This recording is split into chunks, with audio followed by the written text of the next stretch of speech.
Thank you for staying with us. Let's do business now. The Minister of Finance, Seth Terkper, says though the regular recruitment exercise by the Ghana Revenue Authority qualifies workers of the defunct destination inspection companies to be employed, he is hopeful that they will be considered for the various positions they would vie for. On a visit to the head office of the Customs Division of the GRA, he explained that most of the DIC workers are in various capacities and they are likely to be integrated into the system if they are qualified for the various positions. On September 1, the Customs Division took over the activities of the 5 destination inspection companies, which employ about 540 workers. The move was the beginning of implementing the National Single Window System, which will be a one-stop shop in conducting business, particularly import and export trade. The new system has document verification, classification, valuation, quality assurance, and appeal and ruling units. Minister of Finance, Seth Terkper, explains the way out for workers of the DICs who have lost their jobs. If opportunities come, to support the system further, if the need comes to decentralize, I think that again they would be welcome, to apply. He indicated the one-person commission that was going to the DICs will now be shared by the service provider, Customs and Trade and Industry Ministry. With DICs, the Customs Service became the final agency to deal with appeals from unsatisfied importers and exporters. When we value your goods or we classify them and you have difficulty, you appeal to the customs.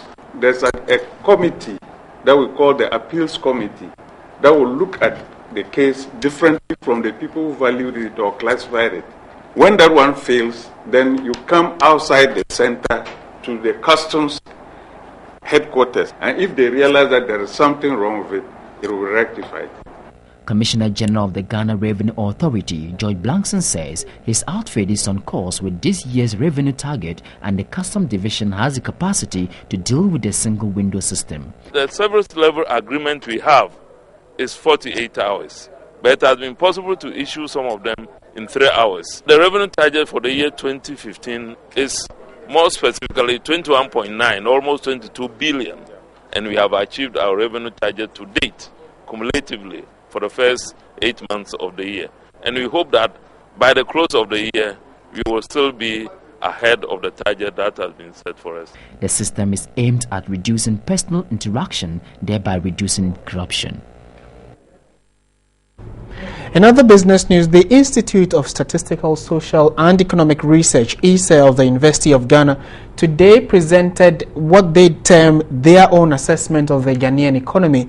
And my colleague Ebenezer Ejekum-Boateng sat through the presentation and has joined us on the line to give us what ISE says is the Ghanaian economy.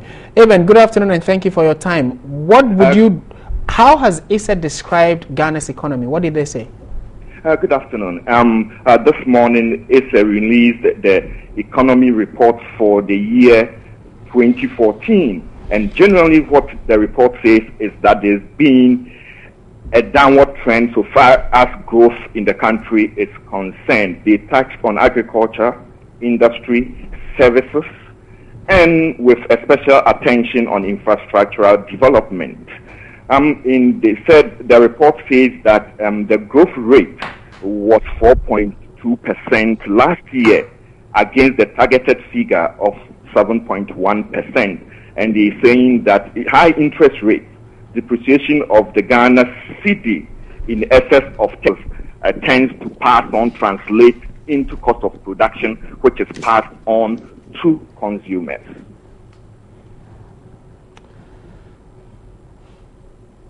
All right, thank you very much, Ebenezer Ejekum-Boateng, TV3's reporter, sitting through that press conference by the Institute of Statistical, Social and Economic Research, ISE, on Ghana's economy.